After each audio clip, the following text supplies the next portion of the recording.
shaken to the core. The Queen has had to make that choice between the crown or a family member.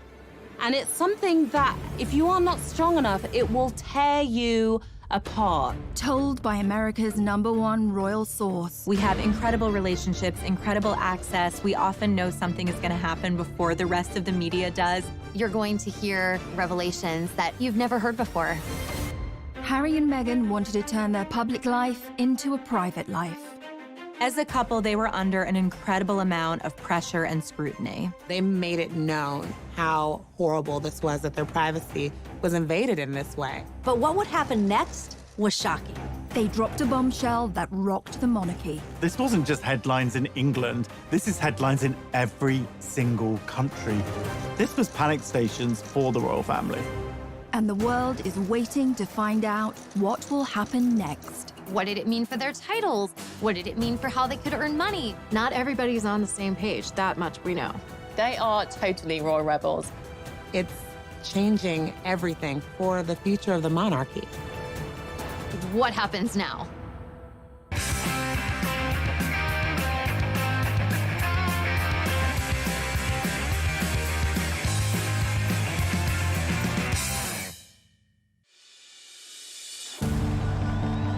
How does a girl born and raised in California end up meeting and marrying a royal prince? It sounds like something out of a straight-to-DVD movie, and at first glance, Meghan and Harry seem like an unlikely match, but they have more in common than you might suppose. We all think we know the Meghan Markle story, but this is who she really is. Meghan Rachel Markle was born 5,000 miles away from Prince Harry in California. People readers are obsessed with Meghan Markle because she was just an ordinary American girl. She grew up in Los Angeles in quite a regular family. She lived an ordinary life in many aspects. She was born to Thomas Markle and Doria Ragland. Meghan's dad actually worked in the entertainment industry. He was the lighting director on shows like Married with Children. And her mom had a bunch of different jobs. She was a yoga instructor and she was a social worker. I think her parents each brought different life experiences to her childhood and to raising her, and Meghan was really adored. When Meghan was born, she stepped into a pre-made family. She had an older stepsister, Samantha, and brother, Thomas Markle Jr., from her father's previous relationship. It was a blended family, and one of the sweet stories from her childhood that she shared is that she had coveted a Barbie doll set that was called a Heart Family. And it came in a white version and a black version. Her dad actually went, unbeknownst to her, bought both sets and then mixed them so that it looked more like her family. It just goes to show how cherished Meghan was by her parents and how much they wanted her to feel proud of her biracial heritage. However, a happy life for this blended family was short-lived. By the time Meghan was 6 years old, Thomas and Doria's relationship had come to an end and divorce followed, although it wasn't as acrimonious as some of the stories you may have heard. When Meghan first came on the scene, the royal scene, there was some really nasty speculation and headlines about Meghan's rough childhood, where she'd grown up, and really, frankly, racist approach to that. And it couldn't be further from the truth. They did everything they could to ensure that her childhood remained as loving and stable as possible, encouraging her creativity, making sure she was getting the very best education she could. In LA, Meghan attended the Little Red Schoolhouse and was soon writing to the very big White House. Yes, at the tender age of 11, she had already started campaigning for women's rights. When she was just 11 years old, she saw a dishwashing detergent commercial on television. It was by Procter & Gamble, and she felt it was very sexist. The gloves are coming off. Women are fighting greasy pots and pans with Ivory Clear. And Meghan said to her parents, why does it say women? Don't men also wash dishes? So her dad actually encouraged her to write a letter to Procter & Gamble, which she did, and the result was incredible. They actually changed the commercial to people across America. that got Meghan her first kind of national attention, and she saw that her voice mattered. Write letters and send them to the right people, and you can really make a difference for not just yourself, but lots of other people. As a teenager, Meghan attended the Immaculate Heart High School, an institution known for its liberal arts and drama courses. You know, Meghan always really wanted to be an actress. Even when she was in school, she was in her school plays and musicals. She was very popular, and she just sort of lit up the stage. After she graduated college, she was determined to make it as an actor. She had to start somewhere, and in 2006, she took a job as briefcase girl on the game show Deal or No Deal.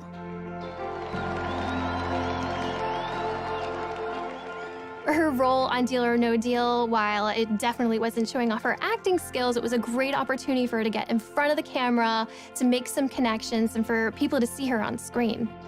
After being a working actress for a while, her big break came in 2011 on the legal drama Suits, where she played paralegal Rachel Zane. Mike Ross? Hi. I'm Rachel Zane. I'll be giving you your orientation. Wow, you're pretty. Good. You've hit on me. We can get it out of the way that I am not interested. No, I'm sorry. I would. Take notes. I'm not going to repeat myself. I love you. Rachel Zane actually was kind of a lot like Meghan Markle in my mind. She was very smart, very well put together. She did not suffer fools at all on that show. And she had a big heart. She just wanted to help. Once Meghan hit the big time, she had a platform and could use it to further her passion for activism. Meghan also promoted herself on social media with her own lifestyle blog called The Tig. You'd think that with everything going on, she wouldn't have time for romance, but she did. Meghan met Hollywood producer Trevor Engelson in 2004, and they had a long relationship and wed in 2011, and they seemed like a great fit at first, both pursuing these careers in Hollywood, him behind the scenes and her in front of the scenes with Suits. But the marriage was not to be. They were under a lot of pressure trying to sustain a long-distance relationship, and it proved to be too much for Meghan and Trevor. Their marriage lasted less than 2 years, and Meghan mailed back her wedding ring to Trevor, the divorce papers citing irreconcilable differences. Meghan was back on the market and ready to find her Prince Charming, unaware that he was living in London and was an actual prince. Across the Atlantic, Harry had a very different upbringing and a life that would turn him into the man we know today. Harry was born into a family that can trace their ancestry back over 1,000 years. Let's take a quick look at his family tree. Harry's grandmother is the Queen, but she's also the Duke of Lancaster, and she's married to a Duke, the Duke of Edinburgh. Beyond that, we've got their children, the Prince of Wales, Prince Charles, that's Harry's dad, his brother, Andrew, the Duke of York, Edward, the Earl of Wessex, and Charles's sister is Princess Anne, but she's also called the Princess Royal. Prince Charles married Diana, the Princess of Wales, and they have 2 sons, William, the Duke of Cambridge, and Harry, the Duke of Sussex. Thanks to his brother's kids, Prince Harry is knocked back to 6th in line to the throne, and all being well, he's now never going to get his hands on the crown jewels. Although Harry was born into a world of breathtaking privilege, he suffered a tragic childhood. Harry's childhood is really rooted in tragedy. His mother was killed when he was just 12 years old, when she was chased by paparazzi in Paris. And so he had to deal with that tragedy at such a young age, which definitely affected him for life. For anyone who remembers the death of Princess Diana, one of the most heartbreaking elements was seeing her young sons, William, Harry, who was just 12 years old, having to maintain that famous stiff upper lip. Everyone had to be stoic and be this brave face for the nation when Harry, a young boy, would have just been absolutely, crushed inside. We all remember the envelope with the word mummy on Diana's coffin. It just tore your heart out. You can't ask a child to have to contain all of those intense emotions and not think that later on, those feelings are going to need to be dealt with. Even an untroubled childhood can lead to a messy young adulthood. As Harry got older, he gained a reputation for being a rebel and a globe-trotting party boy. Harry's wild years throughout his 20s are well documented, from skirmishes with the paparazzi in public to a costume party where he came dressed as a Nazi. It just was endless. But today we know that all the sort of rowdy times were kind of a last hurrah before he left for his service. Harry went from party boy to action hero when he joined the military, where he served for 10 years, including 2 tours of Afghanistan. He thrived in that environment. Perhaps it was a relief for him being able to step away from the spotlight. He was a particularly skilled Apache helicopter pilot and gunner and rose to the rank of captain. During the military, he was able to get out of the public eye. He was able to be one of the guys. And that really allowed him an opportunity to blossom in a way that he hadn't when he felt a little bit more repressed in the royal family. This is when we really began to see Harry coming into his own. And, watching him fly helicopters in his camo, this is when he starts to kind of rise as maybe the most sought-after bachelor in the world. Harry was always a big hit with the ladies, and some of his romantic liaisons have been with businesswoman Chelsea Davy and British model Cressida Davis, who is actually a descendant of King Charles II. Harry certainly had a busy dating life, but once he started dating someone, the whole spotlight of being in the royal family came down on them, and they couldn't handle it. 2 of his biggest relationships ended because the girls couldn't stand being in that media glare. So single again, the most eligible bachelor in the world was looking for love. But going back a little further, what about some of Harry's ancestors and their love lives? The path to royal romance has never been a particularly easy one, unless you were King Henry VIII. He set up his own religion just so he could divorce his first wife. Divorce was strictly forbidden by the Pope in those days, so Hank VIII set up the Church of England in 1534 and made himself the boss. With that technicality out of the way, he went ahead and married 5 more times. But he had 2 of his wives, Anne Boleyn and Catherine Howard, beheaded. In 1937, King Edward VIII married Wallis Simpson, not just a commoner, an American, and if that wasn't bad enough, she was a divorcee. And like Henry VIII, who did what the heck he liked, Eddie's problem was that the Church of England didn't allow people to remarry if their ex-spouses were still alive. This was like an episode of Jerry Springer, and it provoked a constitutional crisis. Poor old Eddie had to abdicate. That's a lot to give up, especially when Mrs. Simpson was also seeing a married car mechanic called Guy Trundle. I promise you, we're not making this up. But rumours were she'd learned some tricks in a house of ill repute, which sounds thrilling, if rather tiring. If you wish to marry a commoner, you may end up with a morganatic marriage or left-handed marriage, an unevenly socially balanced marriage where the royals' titles and privileges don't extend to the spouse or offspring. It's a bit like flying, way easier to downgrade than upgrade. That law got changed for William and Kate, by the way. Now, Princess Margaret discovered that when she fell for Peter Townsend, a married man. Her sister, the Queen, told her she could marry him, but she'd lose all her titles and privileges. She decided to hang on to them and dump him, which feels extremely fierce and badass for 1960. Good choice, Madge. It goes to show that the path to true love is never easy, especially if you are marrying into the royal family, and Meghan would face her own challenges. Coming up. It was a very bold move, him standing up and protecting his girlfriend at the time and saying, I'm not standing for this.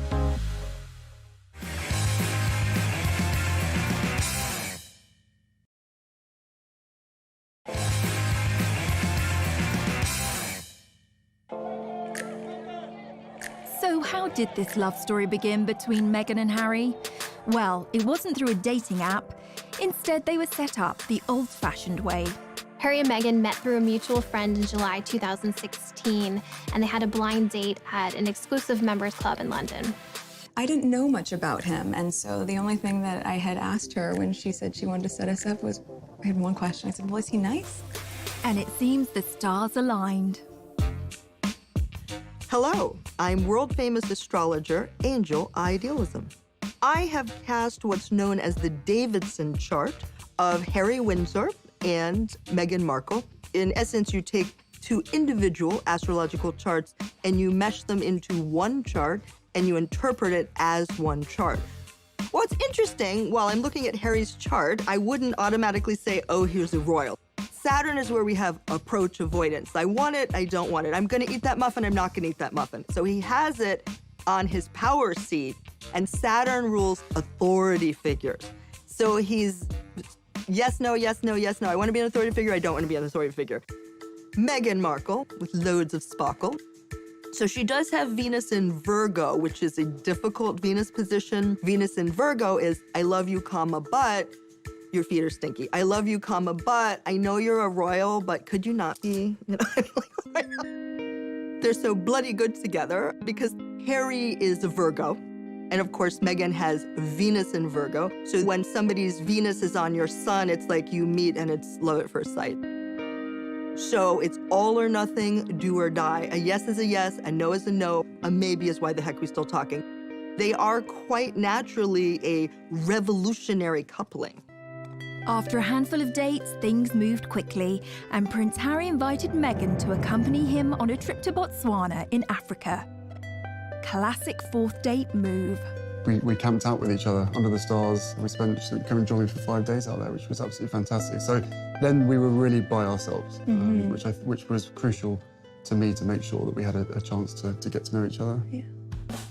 Harry and Meghan were doing real-life Sleepless in London and Toronto at the time. Meghan's living in Toronto, where she has this busy career on Suits. Harry, of course, based in London. Like anyone knows, long-distance relationships aren't easy, but they found a way to make frequent trips to see each other as much as possible. For the first few months of their dating life, they were able to enjoy their secret love affair away from the glare of the media. But their relationship leaked out on October the 31st, 2016, with news Harry was dating an American actress. There's a misconception that because I have worked in the entertainment industry that this would be something I would be familiar with. But even though I'd been on my show for, I guess, 6 years at that point, and working before that, I've never been part of tabloid culture. I've never been in pop culture to that degree and lived a relatively quiet life. The British tabloids were incredibly harsh to Meghan.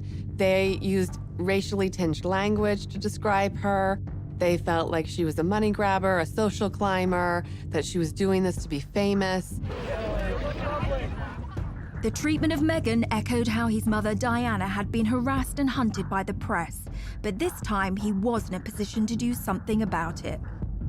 The royal family is famously tight-lipped when it comes to talking about stories in the media, but on the 8th of November 2016, Kensington Palace issued a statement that showed Harry's true feelings and anger at the situation. That was one of the first signs, really, that Harry wasn't like the other royals, that he was not going to be put in a box and to just accept what the situation was. It was a very bold move, him standing up and protecting his girlfriend at the time and saying, I'm not standing for this.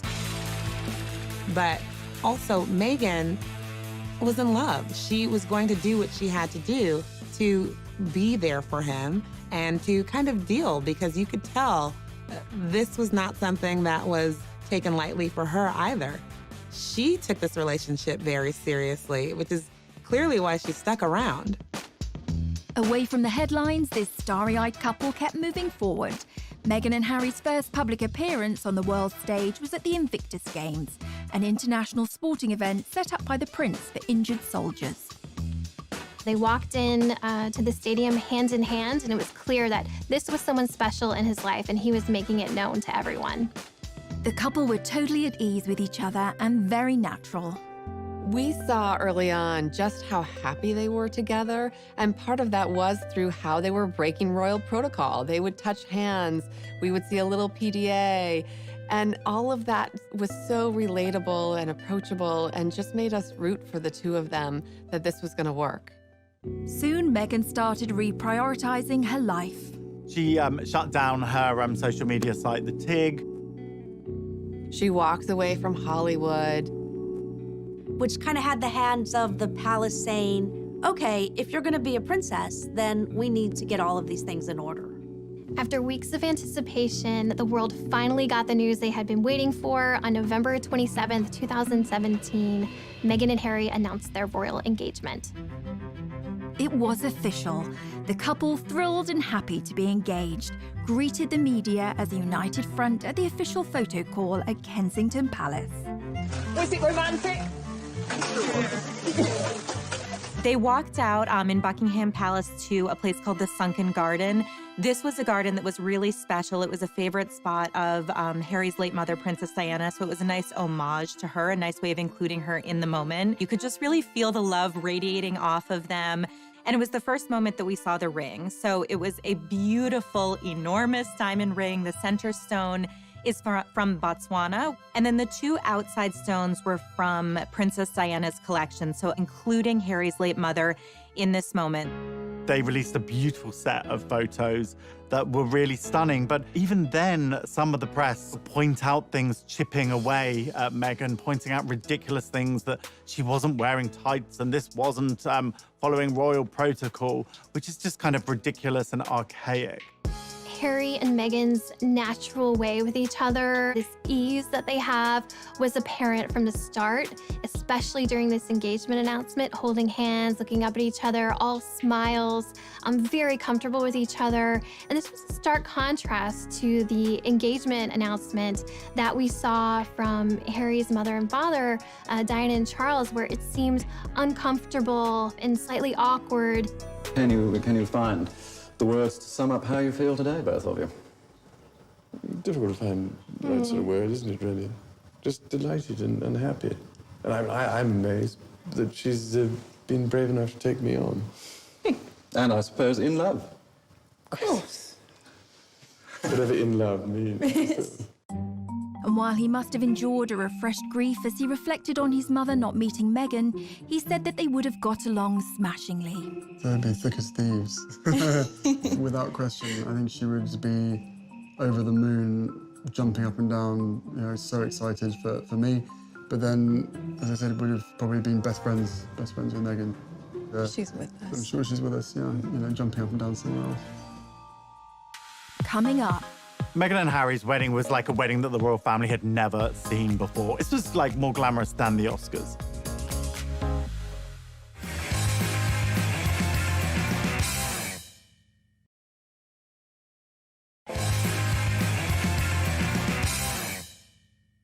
The world had been holding its breath, waiting to find out when Meghan and Harry would be tying the knot. It was finally announced that the couple would get married on May the 19th, 2018. A royal wedding is the ultimate in pomp and pageantry.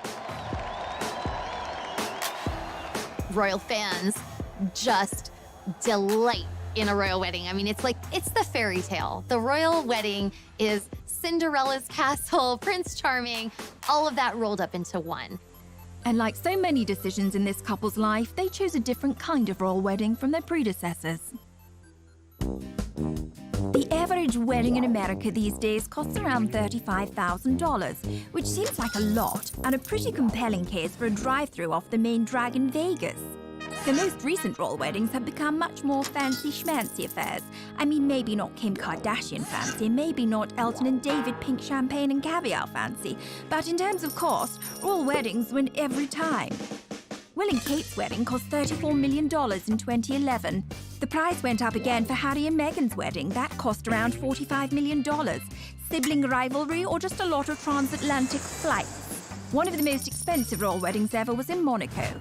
Prince Albert II married Charlene Whitstock. That was about $70 million. But have you ever been to Monaco? A cheeseburger is like $40. It's ridiculous. Even that, though, was nothing compared to Harry's dad. In 1981, nearly 1 billion people watched as Diana Spencer married Prince Charles. And if you adjust for inflation, it cost somewhere between $70 and $110 million. But for all that, today's royal weddings seem like lavish affairs. Most of the budget goes on security. Right, back to Miss Markle. As Harry's bride, she provoked controversy not only as the first American to join the royal family, but the first biracial person to marry into it. Meghan had her own ideas of how she wanted her wedding day to be different. Harry and Meghan chose to have theirs at Windsor Castle in St. George's Cathedral, which is almost 700 years old and the final resting place of Henry VIII. Hooray! Hip hip! Hooray! God bless Prince Harry and Meghan! On the day, millions of people from around the world tuned in to watch the ceremony. Because this is history. This is very important moment. It was a truly glittering and international affair. Meghan and Harry's wedding was like a wedding that the royal family had never seen before. It was Hollywood meets royalty. You'll be watching and you're like, oh my God, there's Oprah, there's George Clooney, there's Idris Elba, there's the Beckhams. It's just like, there was just so many celebrities because they weren't just coming from Meghan.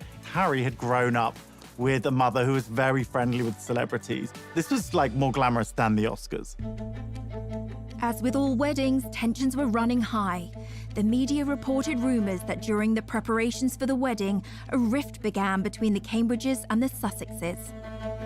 There was reportedly one dust-up between Meghan and Kate during a fitting for Princess Charlotte's little bridesmaid dress, where they had a disagreement and Kate ended up in tears. And of course, we have to keep in mind, this was very soon after Prince Louis was born. A source explained that Kate was still very emotional. There had been a lot of stress around the wedding and around the planning. On the wedding day, Meghan travelled to Windsor Castle through the procession route with her mother Doria by her side. Everybody was waiting with bated breath to see what Meghan's wedding dress would look like. Would it be some over-the-top, grand, poofy princess dress like Princess Diana? Would it be this sort of elegant, sophisticated lace, long-sleeve look like Kate Middleton? It was neither of those things. She had a very simple, tailored, streamlined dress. I mean, this really was understated. She was just impeccable, modern, an entirely new version of a princess. Only a few days before, Meghan had been due to walk down the aisle with her father, Thomas, but he then announced that he would not be at the ceremony due to his recovery from heart surgery. And of course, the media went to town on the divisions within her family.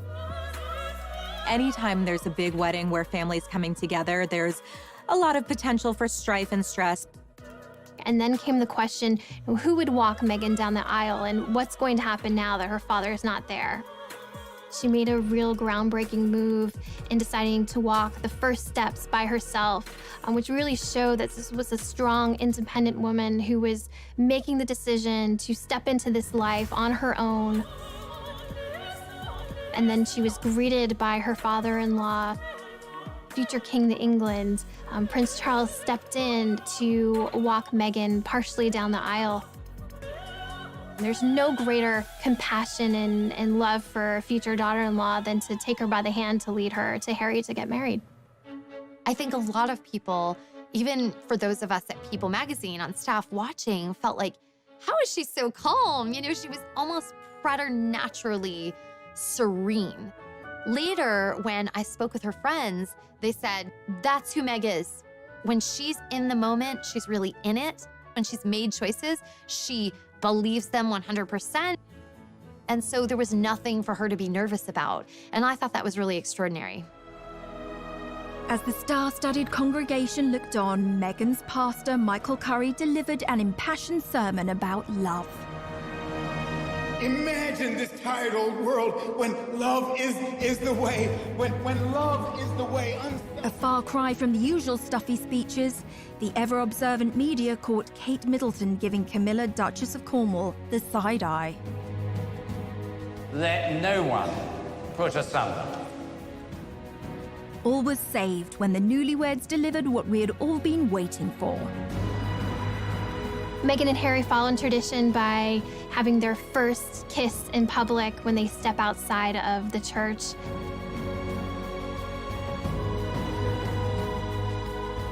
It was really the sort of like big PDA moment between the couple. The crowd went absolutely wild. It felt like it could just be your friend's wedding and they happened to be really in love, but it happened to be something that millions of people were watching. So it was that authenticity and that genuine love that really came across, just as all of their other public moments had brought. That day, the couple received a new title from the Queen, Duke and Duchess of Sussex, and their new life began. Coming up, They really felt protective of this new baby and wanting to make sure he had as much privacy as he possibly could from the very start.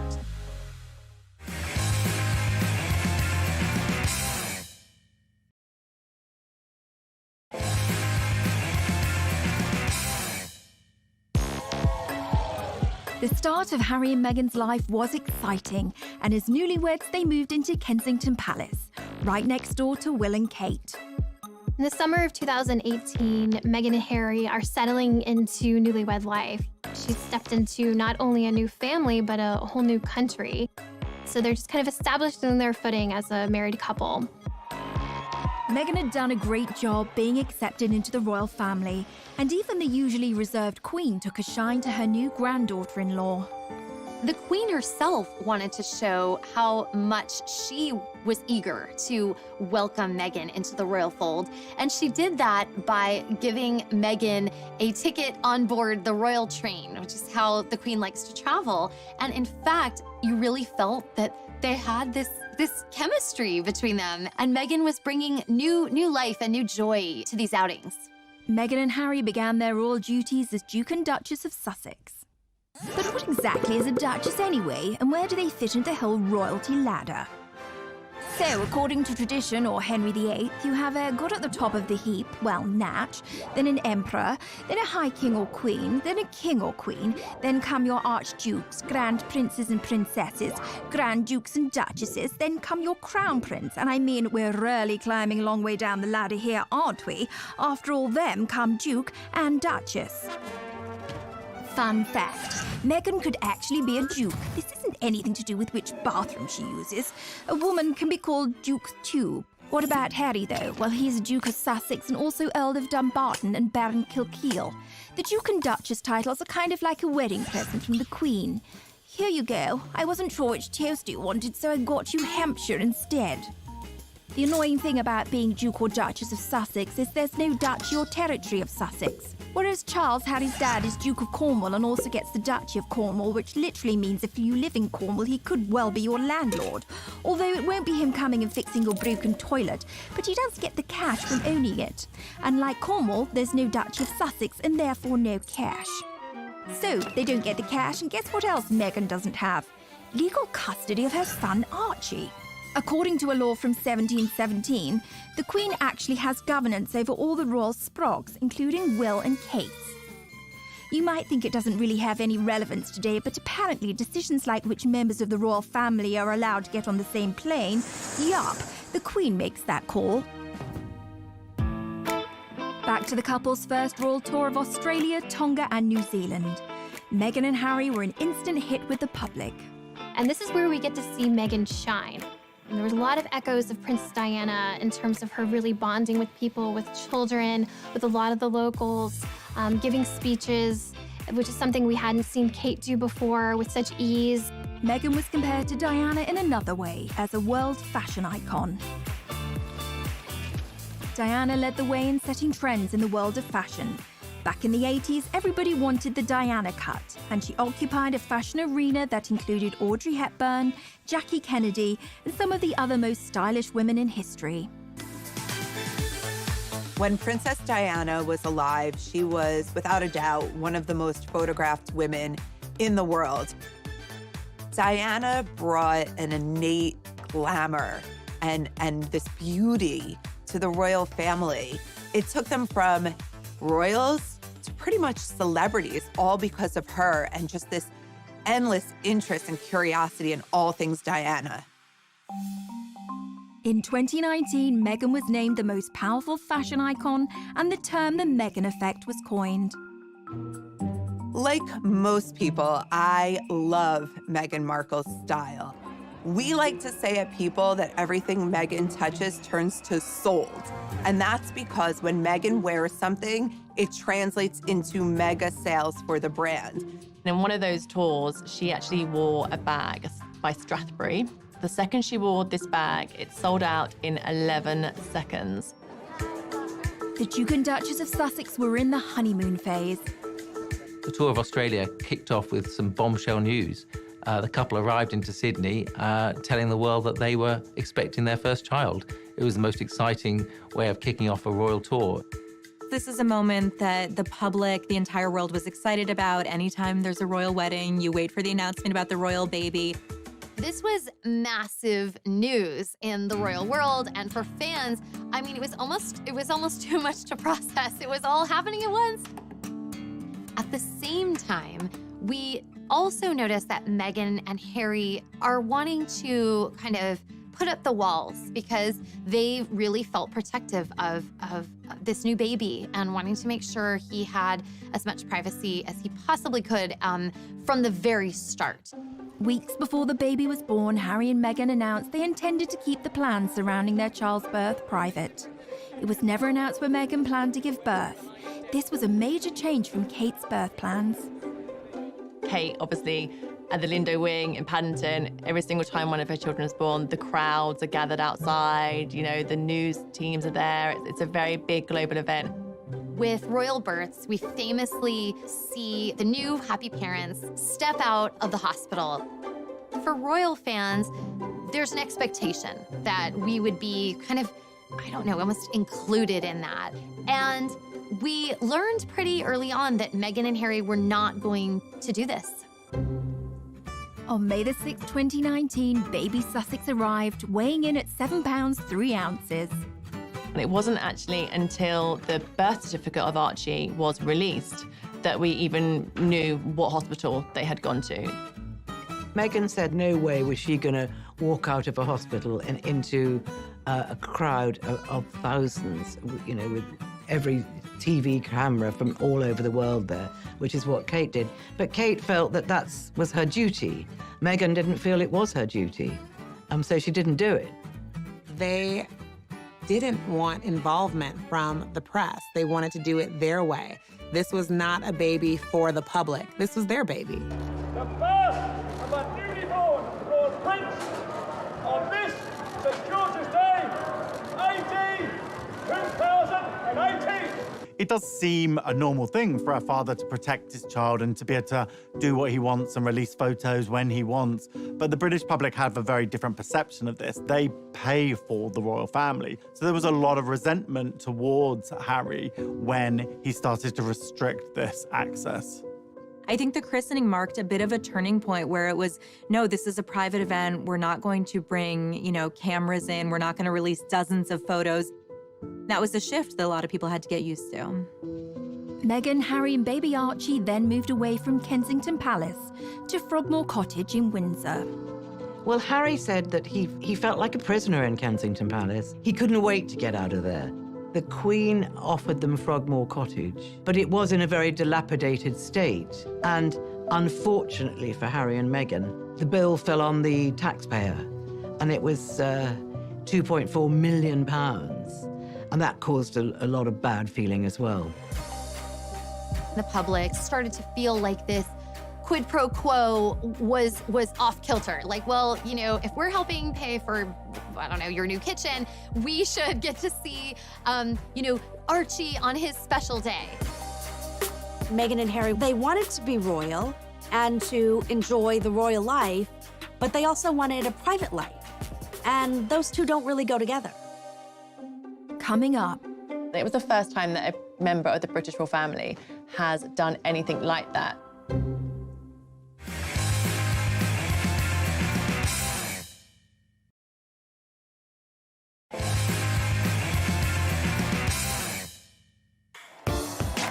There's more to being royal than cutting ribbons and waving. There are very strict rules and protocols that must be followed. My name is Micah Meyer, and I'm the founder of Beaumont Etiquette. My training was very formal. It was done in London under a former member of the Queen of England's household staff.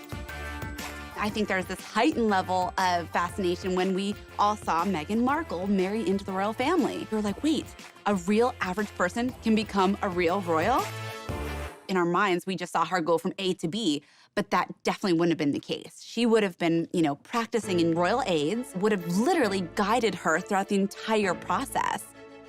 Behind the scenes, she had to basically, in essence, join a royal training camp of how to become a royal. For instance, when you're addressing the Queen, she is Her Majesty, and after that is just ma'am, rhymes with jam. And it's always a curtsy, especially in public. Meghan, we saw it for the first time on TV, we were cheering her on, and the lower and the deeper her curtsy went, the more confident she became. And so we can see her confidence in her training kind of evolve.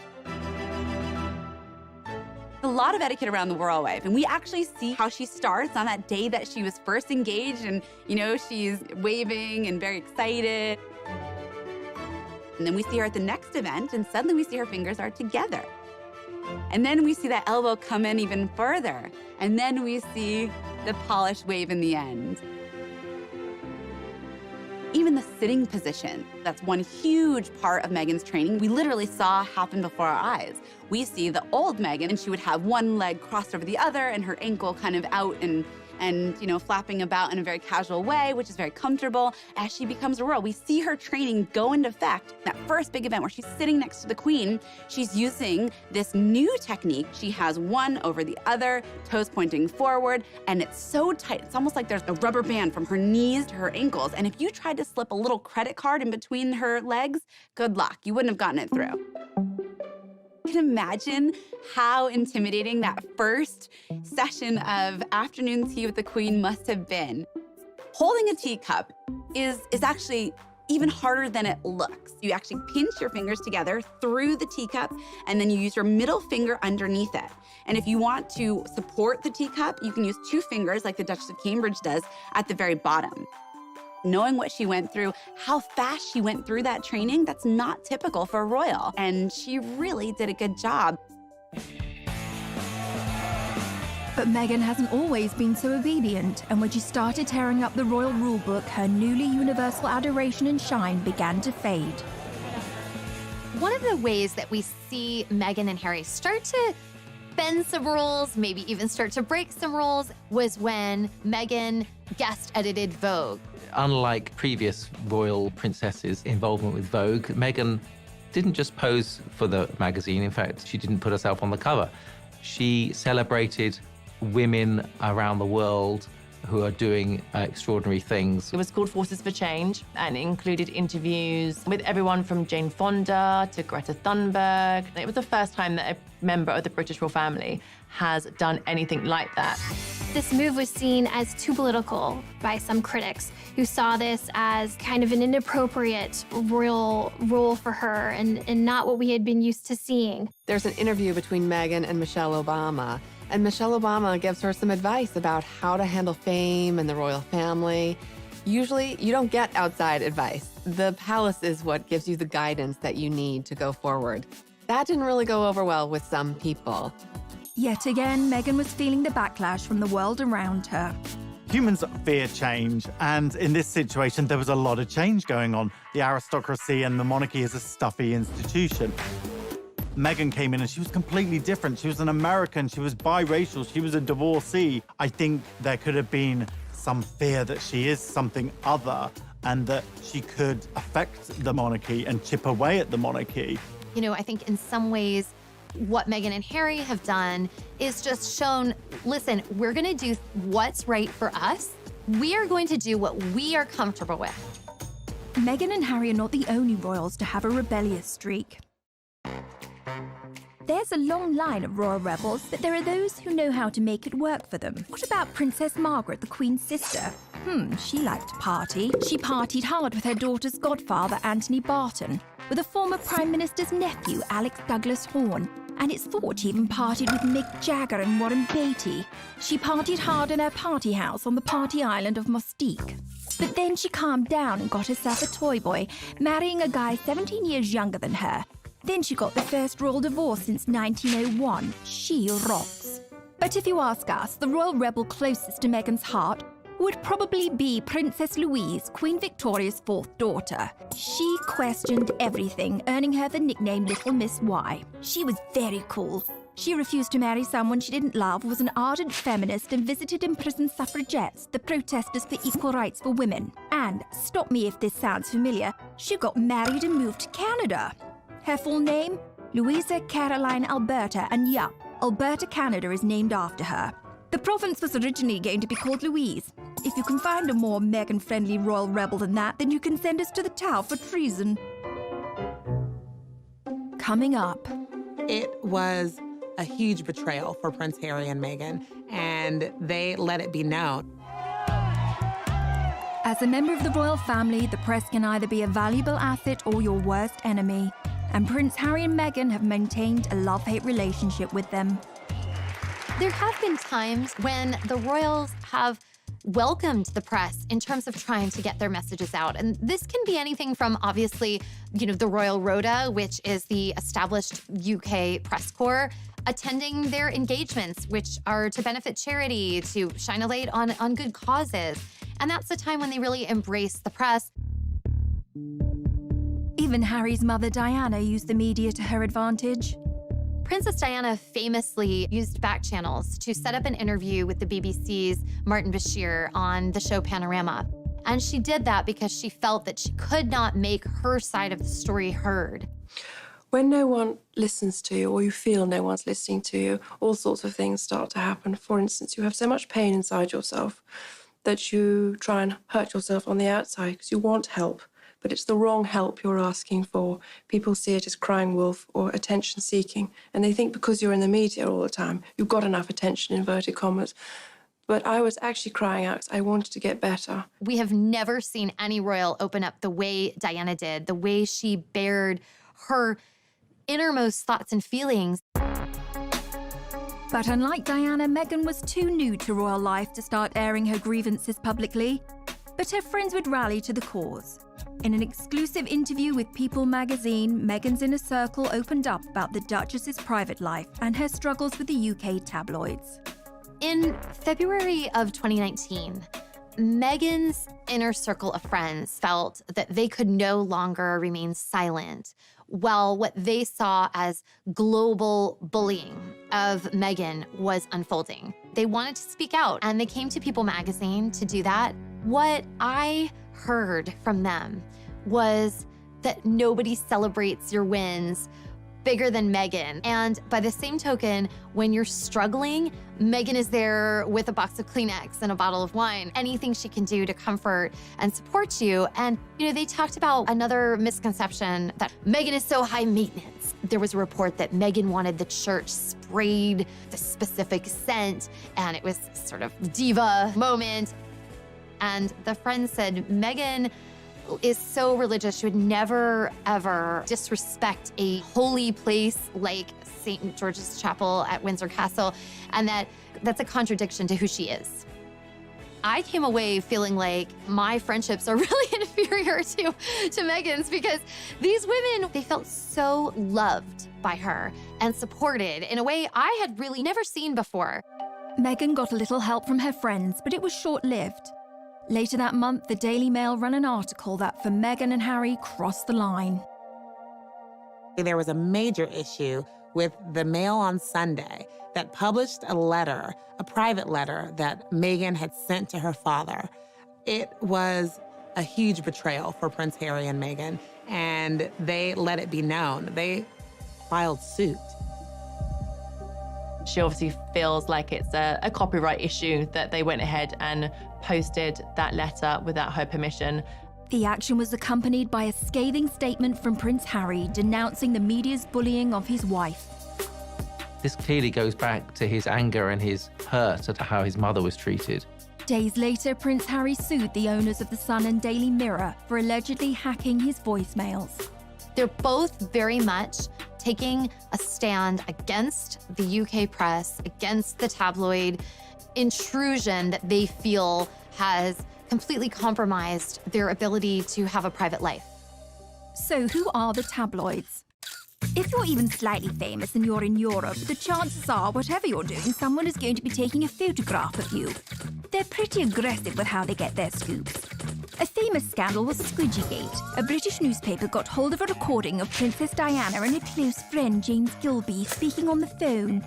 In the calls, Gilby calls Diana either Squidge or Squidgy 53 times. Try calling me that once, I dare you. There's always been a degree of push and pull with the press. Let's not forget the British royal family is paid for by British people. They help fund their lavish lifestyle. So what the royals get up to is very much in the public interest. Now, poor Meghan has felt the sharp end, and the coverage of her life in Kate Middleton's is astonishing. For Kate, not long to go, pregnant Kate tenderly cradles her baby bump. For Meghan, why can't Meghan Markle keep her hands off her bump? Is it pride, vanity, acting, or a new age bonding technique? For Kate, Kate's morning sickness cure, Prince William gifted with an avocado for pregnant Duchess. For Meghan, Meghan Markle's beloved avocado linked to human rights abuse and drought. One thing's for sure, pics of the royal family mean cash, so watch out for that long lens, Meghan and Harry. Coming up. People were saying, is this gonna work out? Are they gonna be able to stick this out? Because it's not looking good.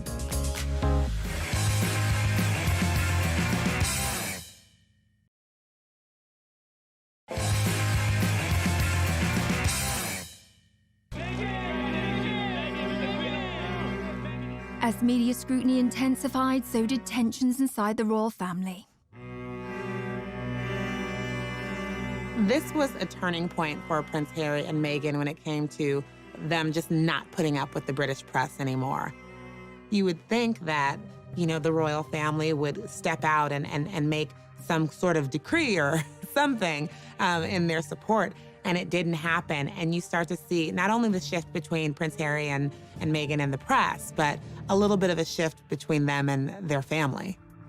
There were some tensions going on behind the scenes. I think what happens with any family is that an outsider, someone else comes in, they marry a member of the family, and the dynamic changes. Things were maybe not as copacetic as they seemed. Things were sort of strained. People obviously looked into a lot of this, and what appears to be at the root of it is a division between the brothers, William and Harry. Tensions between Harry and William had apparently been growing for some time. What had happened is Prince William had confronted his brother in the run-up to Meghan and Harry's wedding. He just questioned him about, do you think she's the right girl for you, effectively? Is she the right person for this job? That went down badly with Harry. We understand was obviously quite angry. Harry never forgot that. That started a rift that had only deepened. They were never able to really heal from that initial disagreement. Harry and William have always had a particularly unique bond as siblings. Let's explore the brothers' relationship a little bit deeper. William and Harry were born just over 2 years apart. They were close as children, and as they grew up in a family where roles and status mean everything, it was inevitably going to put a strain on even the tightest brotherly relationship.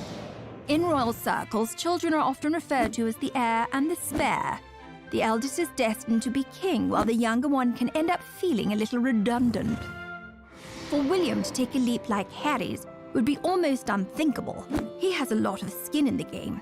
He's going to be the freaking king after all. But the pressure on him to stay would be impossible to resist. Harry, by contrast, as the spare, has a little more wiggle room.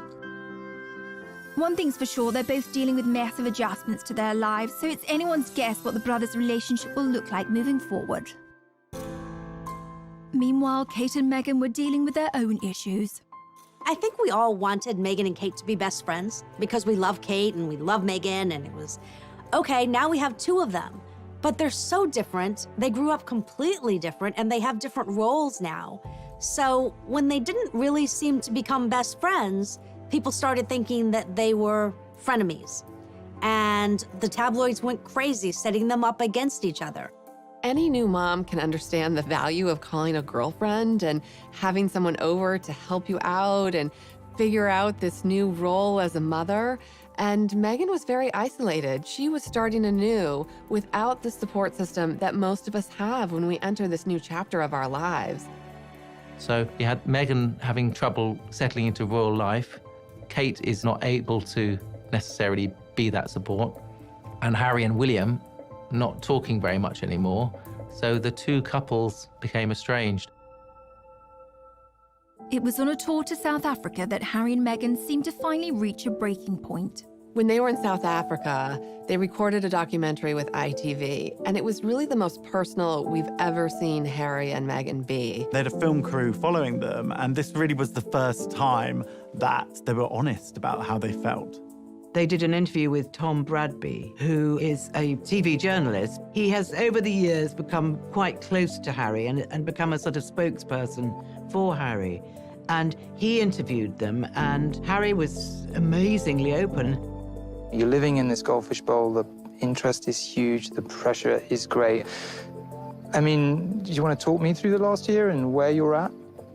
Look, part of this job and part of any job, like everybody, means putting on a brave face and turning a cheek to a lot of this stuff. But again, for me and for my wife, you know, of course there's a lot of stuff that hurts. They felt that they were in isolation, and they also felt that they had no support when it came to all of these things that they were uniquely dealing with. Another huge moment in that documentary was where Meghan spoke out about how she was feeling. You could tell that she had been struggling in her role as a new royal and as a new mom. It's obviously an area one has to tiptoe into very gently, but I don't know what the impact on your physical and mental health of all the pressure that you clearly feel under. I would say, look, any woman, especially when they're pregnant, you're really vulnerable. You add this on top of just trying to be a new mom or trying to be a newlywed. And also thank you for asking, because not many people have asked if I'm okay, but it's a very real thing to be going through behind the scenes. I think Meghan was really sending a message direct to camera saying, I need help here. This is a difficult situation. When she says not a lot of people have asked if I'm okay, she's not really referring to the public or fans who support her.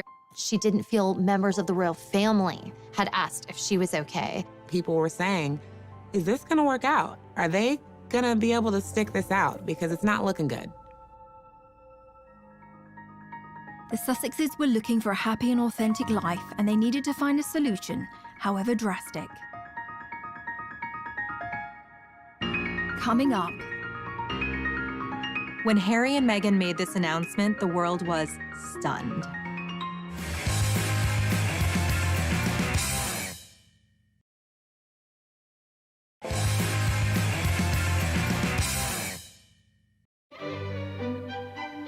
We all remember those moments in history that changed the world.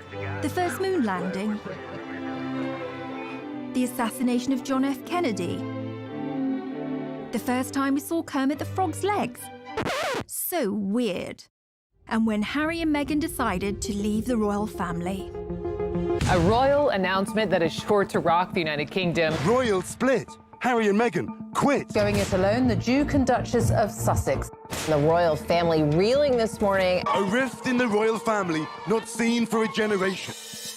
I remember exactly where I was when I heard the news that they were leaving. I was sitting in my office at People. I think I was just running around the office, going from office to office, saying this is going to be the biggest story of a decade. I feel like we were in a meeting and we were like, wait, what? The rest of the royals didn't even know until 10 minutes before they put this statement out. On the 8th of January 2020, a statement was released from the Duke and Duchess that they were stepping down from royal life. They did it on social media, of all places. So right away, we were kind of all scrambling to keep up. It's on Sussex Royal, and is there going to be more coming? And who's going to answer the questions? I can't even imagine the chaos in the palace on that day. The poor queen, she's 93 years old, and now this. One of her favorite grandsons now stepping back from royal life, and what does that even mean? News like this usually goes through the royal communications team, goes through the queen. There is a long list of steps you take before this goes out to the public. So why did Meghan and Harry hastily make this announcement? I think part of this rush decision on their parts was because the story had actually already been leaked to the Sun newspaper. They were running it the following day, and from what sources tell me, they were forced into releasing their own statement. Harry and Meghan felt that when the news leaked to the Sun newspaper, they had no choice but to try and get out ahead of it. So suddenly this train had completely left the station and everyone was kind of struggling to keep up. I think it was a bad decision on Harry and Meghan's behalf to rush out this document without checking with the royal family. You don't change your decision-making and go against the Queen just because some scrappy journalist in London is saying that they've got a story. There had been rumours that Harry and Meghan had been in discussions with members of the royal family about leaving the monarchy, but this surprise announcement was a stunning reveal for all parties involved. It is a bit of a soap opera. But I mean, quite frankly, the things that have happened recently, you couldn't write it. You can hardly imagine how difficult that talk must have been between Harry and Meghan about what they were going to do. They've put Archie down to sleep, and they are trying to figure out how to walk away from one of the most important families in the world. Meghan and Harry have not been the only royals to drop a bombshell. Being royal is a high-stakes game, and if we look to the past, Meghan and Harry are not alone in causing a few royal eyebrows to be raised. Good old Chuck and Cammy, Charles and Camilla, first met in 1971, but waited 34 years to get married. In that intervening time, Charles married and divorced Princess Diana. There was an infamous moment when they were asked, "And are you in love?" Diana replied, "Of course," and Charles drawled, "Whatever love means." 15 years later, it was all over. In the meantime, Camilla had married and divorced Andrew Parker Bowles. But they didn't exactly wait until their wedding night to hook up. They were still married, but it was to the reported approval of Camilla's first husband, who knew all about it. In fact, a recording of a phone call between Charles and Camilla got leaked, which is far, far beyond what you might call a bit saucy. We'll let you look that one up for yourselves. This is a family show, people. So in the grand scheme of things, Harry and Meghan's bombshell seems pretty tame by comparison. The media, having felt kept at arm's length, went into a frenzy. The British press and social media very quickly coined the phrase Megxit, which is really quite misogynistic. It's blaming the fact that Meghan and Harry are leaving the royal family on the woman. The British press is always blaming Meghan. They've done that from the beginning. Whatever Meghan and Harry do that they don't like, it's Meghan's fault. From a tabloid media standpoint, Meghan became the focus of she's the one driving this decision. But anyone who really knows Harry knows that he has expressed a desire to step away from royal life from the beginning. There were times in his 20s where he kind of lamented at this role that he's in and hinted at that he would love to have a life outside of the royal family. So if anything, he's the one propelling this decision, and Meghan's supporting him. But I think we know now this is a decision they made as a couple. They're very much a family unit. You know, we know they have a great relationship and that they're doing things that they think are best for their entire family. This had to be something that really weighed on them. But what must have weighed on them more was what they had been through for them to make the decision to leave the royal family, to leave the Windsors. I mean, it's a dream for so many people. And they decided to just walk away. Coming up. Something like this could bring down the monarchy. This was panic stations for the royal family.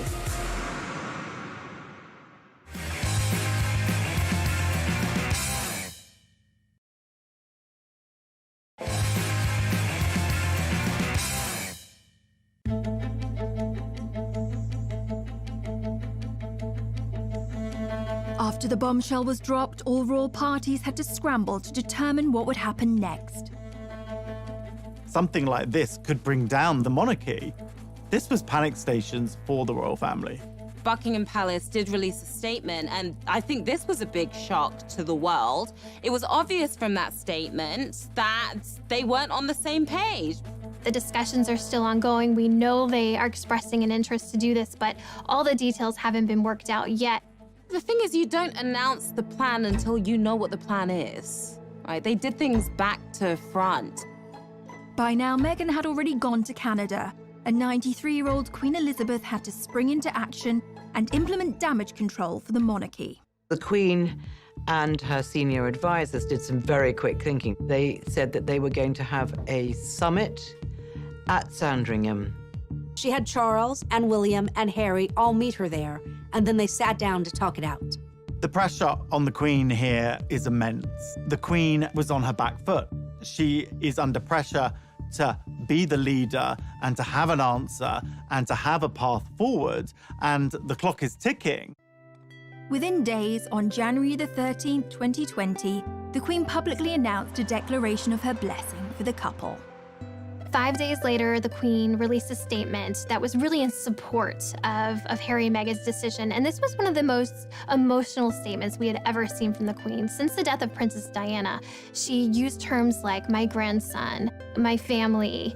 We're not used to seeing those sort of terms of endearment coming from the Queen. She loves Harry. She wanted to make sure that Meghan and Harry felt that they had her backing. But that also helped kind of put a lid on any other gossip and drama that would immediately come out in those first few days. This is unprecedented. There were so many details to work out, so many questions. Where are they going to live? What will their titles be? Everyone wants to know how they will actually go about charting out this new life and where the money's gonna come from. What are they gonna do? But how do the royals make their money? Yes, let's talk about money. I'm Haley Sachs, and I'm a financial pop star. The royals make their money 3 different ways: through inheritances, sovereign grants, and also through duchies. The sovereign grant is taxpayer money. So if you're watching this and you live in Britain, I'm sorry, because you paid Meghan and Harry $130K last year just to leave your country. So yeah, you can cry about that. Basically what the duchies are is like Prince Charles is a landlord. He's inherited these properties. They're all our properties, and he's making money on them because people live there, they visit, and he's pocketing the cash. Prince Charles, he gives some of that money to his sons. The Sussexes can credit 95% of their income just to Prince Harry having a rich dad. So yes, Harry has a rich dad, but he also had a rich mom. Diana didn't come from nothing. Like, she walked into the royal family with her own fat wallet. When she died, she left Prince Harry $10 million. Even though the couple quit being royals, these two are media starlets. They're not looking just for money. Really, what they're searching for with this exit is impact. Coming up. The royal family are doing the most positive things. They're putting on a great show for the British public that all is fine here. Everything is good. The show will go on. The monarchy is solid.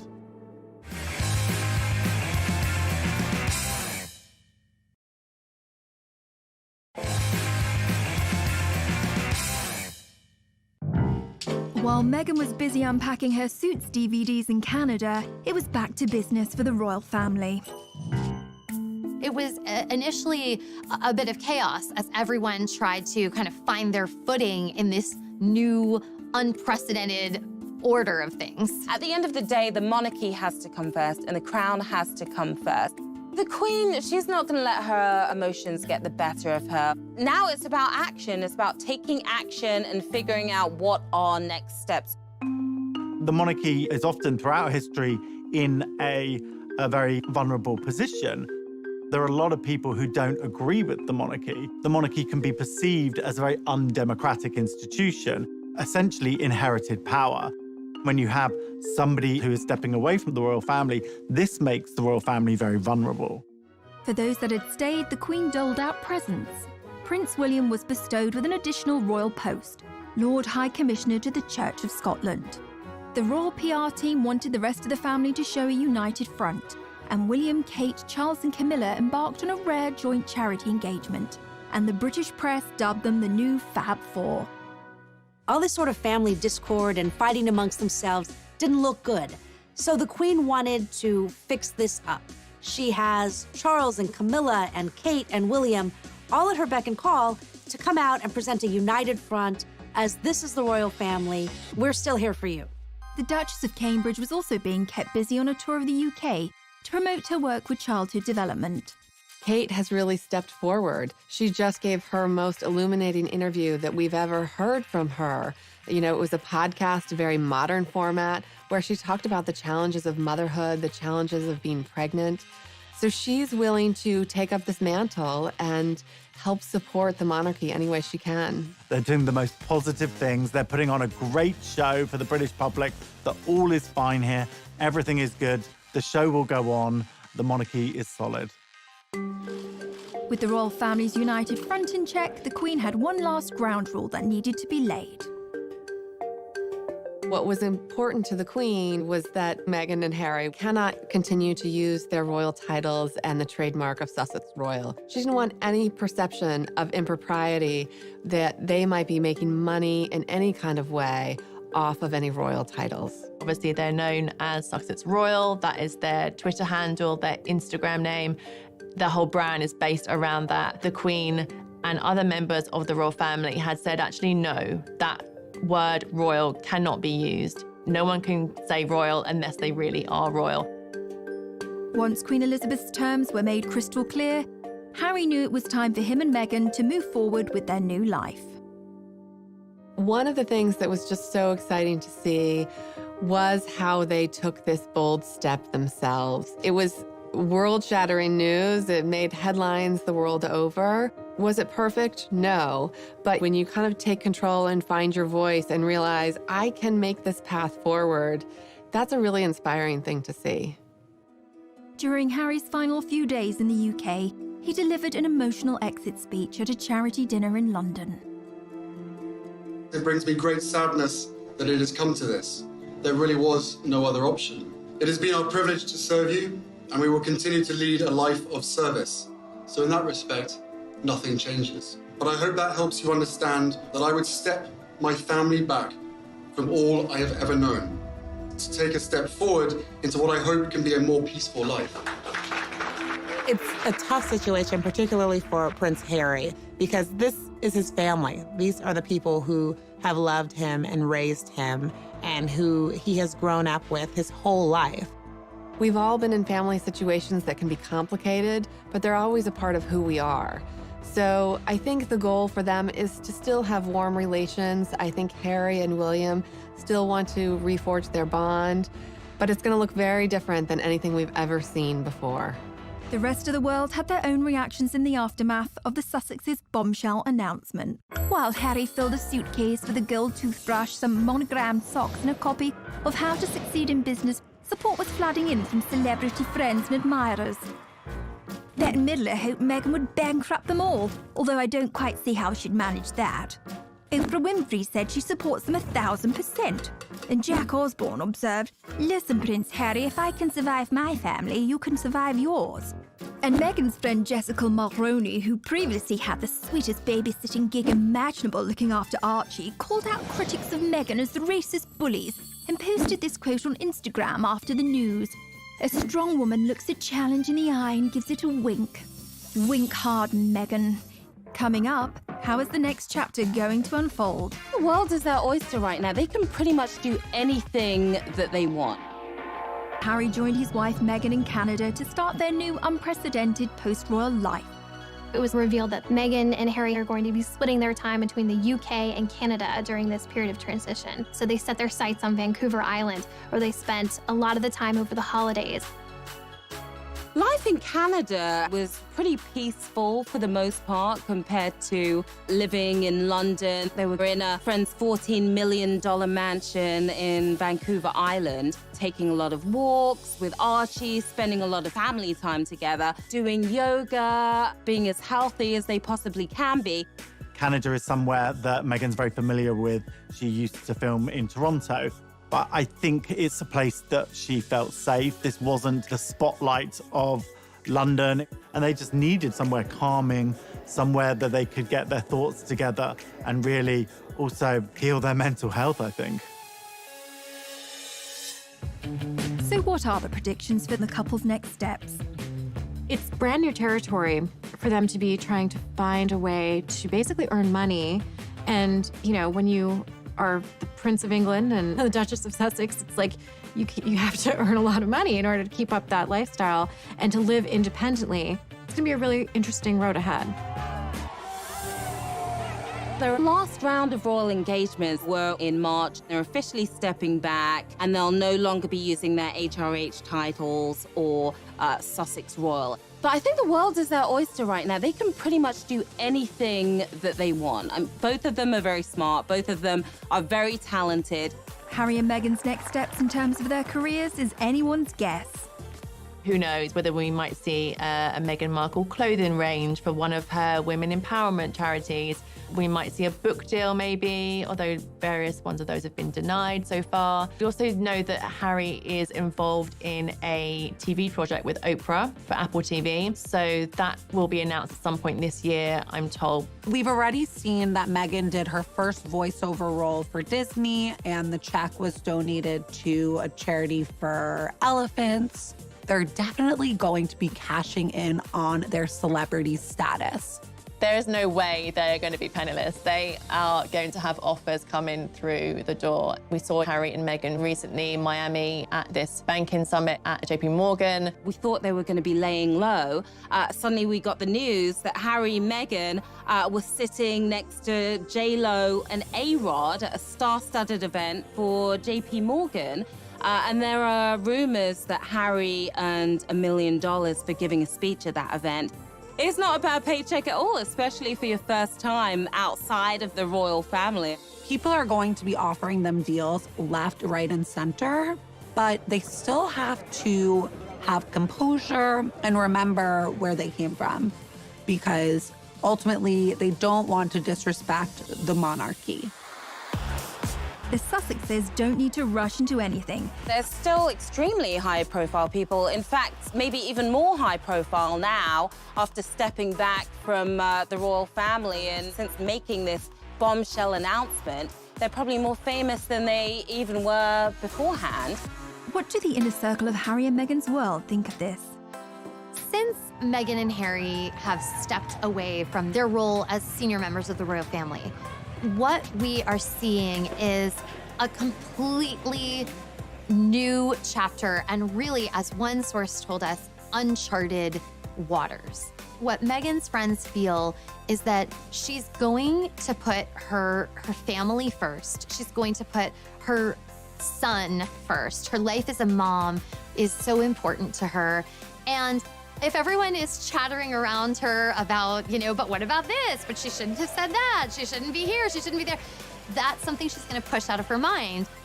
I think an important thing to understand is that Meghan and Harry don't feel beholden to some of the rules that would govern William and Kate, who are in line to be future king and queen.